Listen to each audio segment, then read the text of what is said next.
Yo, alright, what's up mga ka-laptop and welcome back ulit dito sa aking YouTube channel. So kung bago ka lang, isi-subscribe na to and click the tiny bell para palagi kang updated sa susunod nating upload. So mga ka-laptop, is my good news outside mga ka-laptop.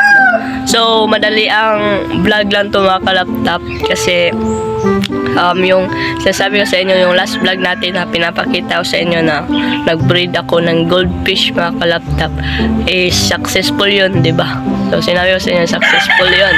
So sinabi ko din sa panghuli is iba-vlog ko kung mag-umpisa na silang mamisa. So ngayong araw na ito mga ka-laptop, November 17 is namisa na yung goldfish natin mga ka-laptop. And hindi ko in-expect mga ka-laptop na sobrang dami nila. Kasi akala ko is walang laman yung isang planggana ko, no, pero akala ko lang naman yun mga ka-laptop eh. Nagulat ako ngayon mga ka-laptop, no, na marami palang itlog or maraming impis or yung fry ng goldfish natin. So yun mga ka-laptop, and parang hindi ako makapaniwala mga ka-laptop, no. Akala ko is walang mamisa kasi may mga kasi mga ka-laptop na successful yung breeding pero hindi successful yung pagpamisa ng mga fry ng goldfish natin. So yun mga ka-laptop, akala ko dito ako laptop na tawag doon, basta yun na yun, pakita ko sa inyo yung mga fry natin. So dito mga ka-laptop, nandito lang naman sila mga ka-laptop, no. As you can see mga ka-laptop, wala talaga kayo makikita dyan, di ba? Walang lumalangoy, ganun. Pero mayroon yan mga ka-laptop dito. Ayan, no, yung mga maliliit na dyan. Yan, no, di ba? Yan yun sila. Yung maliliit na mga fry.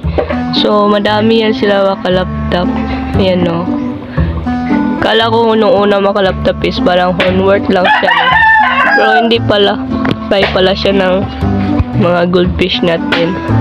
So may mga fry dito na may puti pa sa kanilang katawan mga ka-laptop. So may puti pa yung mga dyan, yung mga fry sa kanilang tiyan.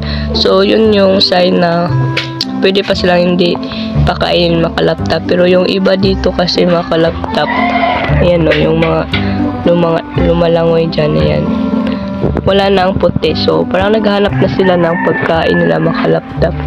So siguro is okay lang naman siguro kung hindi pa natin to pakainin mga ka-laptop, kasi bibilan ko sana ng yung decapsulated na baby brine shrimp. Basta yung BBS mga ka-laptop, no, na parang itutunaw lang siya sa tubig at saka natin dito sa mga fry. So yun yung plano ko mga ka-laptop, na ipakain sa kanila. Yan, no, nag-pre-swim na pala yung mga fry natin dito mga ka-laptop. So yun yung plano ko na ipakain sa kanila, no. So madami yan sila mga ka-laptop. Yung iba is nasa sulok-sulok lang, pero ito is nasa ibabaw, yan, lumalangoy na, no. So hindi ko talaga in-expect to mga ka-laptop na ma-fry siya mga ka-laptop, kasi yung unang breed natin is hindi ko talaga nakitaan na maraming itlog. So ayun. So ayun mga ka-laptop, nakita nyo naman yung fry natin sa goldfish, no. So maliliit lang talaga sila mga ka-laptop, pero yung katawan nila is parang pahaba, no. So parang nagugutom na sila mga ka-laptop. So titinan ko na lang kung makapunta ako dun sa pet shop mamaya o bukas. So hindi ko alam mga ka-laptop, hindi ako magbibigay ng kung kailan, no. Pero habang mga ka-laptop, habang wala pa is hindi ko na lang muna papakainin mga ka-laptop.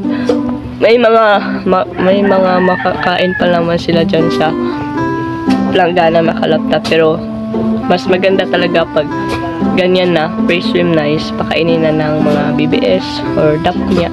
So walang dapnya dito sa amin mga ka-laptop. So yun, Parang kailangan ko talaga mabili yung decapsulated ba yun. So, yun, successful yung pag-breed natin makalaptap. So, yun lang yung method na ginagamit ko palagi pag magbe-breed ako ng goldfish. Yung maghabulan na sila makalaptap. So, yun yung good sign na i-breed na natin. Kasi yung mga last na month makalaptap is lagi sila naghabulan dyan. So, ako kasi hindi ko pa gusto mag-breed ng goldfish kasi nga busy pa ako noon.